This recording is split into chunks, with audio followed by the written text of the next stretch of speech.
Welcome to Info Health 2024. Spinal fusion is a surgical procedure designed to join two or more spinal bones, limiting their movement to reduce pain. This procedure involves the placement of bone or a bone substitute between these spinal bones. Several well-known personalities have undergone spinal surgeries. These procedures, often undertaken to address various back-related issues, highlight the diverse reasons and contexts in which spinal surgeries are considered and performed. Cleveland Clinic's website states, spinal fusion is a surgery procedure that reinforces your back structure and stability by linking two vertebrae together. The vertebrae support each other, with the goal of reducing pain and easing symptoms related to your spinal cord and nerves.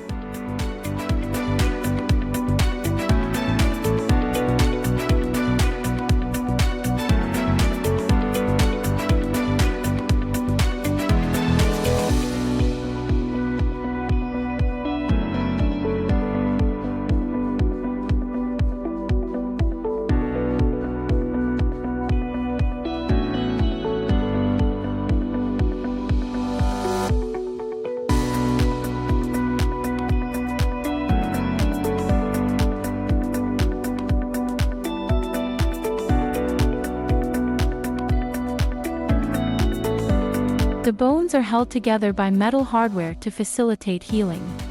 This fusion into a single unit is aimed to enhance spinal stability, alleviate pain, and correct any structural problems.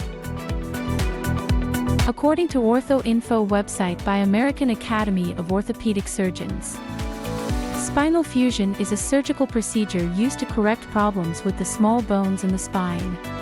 It is essentially a welding process. The basic idea is to fuse together two or more vertebrae so that they heal into a single, solid bone. This is done to eliminate painful motion or to restore stability to the spine.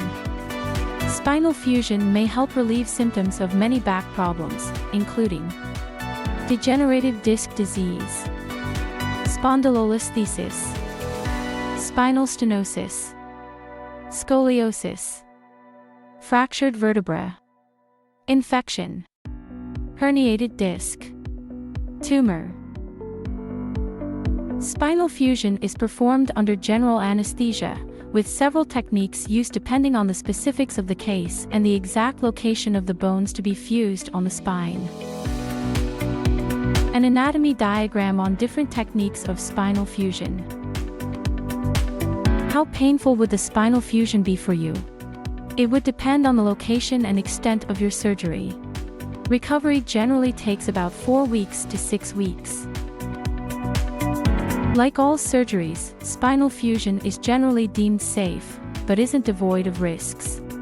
Lumbar fusion is typically a final option when less invasive treatments fail to sufficiently alleviate symptoms. This major surgery carries risks like infection, bleeding, nerve damage, blood clots, unsuccessful fusion, and deterioration of adjacent spinal segments. It's crucial to discuss the potential benefits and risks with a healthcare provider before proceeding with lumbar fusion surgery. Other possible complications can include pain at the site of the bone graft and recurrence of the original symptoms that necessitated the surgery. Preparation for the surgery may include trimming hair at the site and cleaning the area with a special soap. You may be asked to stop some medicines before surgery. The surgeon normally accesses the bone via one of 3 incision locations. These could be from the back, in the neck or back directly over or on either side of the spine, or from the front, cutting into the stomach area or throat. Once access is gained, the bone graft preparation ensues. Bone grafts can come from a bone bank, from the patient's body, usually the pelvis, or in some cases, surgeons utilize human-made material. To use the patient's bone, the surgeon removes a small piece from near the pelvic bone, prepares it, and then closes the incision. The fusion involves placing the bone graft between the spinal bones. The surgeon might use metal plates, screws, or rods to hold the bones together until the bone graft heals. Post-spinal fusion, a hospital stay of 2 to 3 days is usually required. Pain and discomfort can occur but can be effectively managed with medications.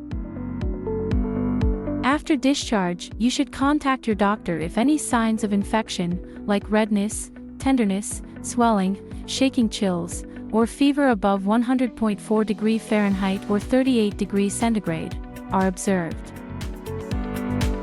The bones healing and fusing together may take several months. You may need to wear a brace for a while to keep your spine properly aligned. Physical therapy can help teach you how to move in a manner that maintains this alignment. Spinal fusion has shown its efficacy in fixing broken bones, reshaping the spine, or stabilization. But the outcomes are not always as clear-cut when the cause of the back or neck pain is unclear. Add this question to your list of questions to ask in next doctor's visit. A fused spine, while relieving symptoms, doesn't insulate you against future back pain, particularly as surgery cannot cure arthritis. Moreover, having a part of the spine that doesn't move puts extra strain on surrounding areas, potentially leading to further surgeries down the line. So ask your doctor. Most notably, research has shown steep rises in lumbar fusion rates, especially in adults aged 60 and above. However, these increases have not been tied to reported improvements in efficacy, suggesting a need for better data on the effectiveness of various fusion techniques. Ask your doctor. Hope you enjoyed today's video. Please like, share and subscribe.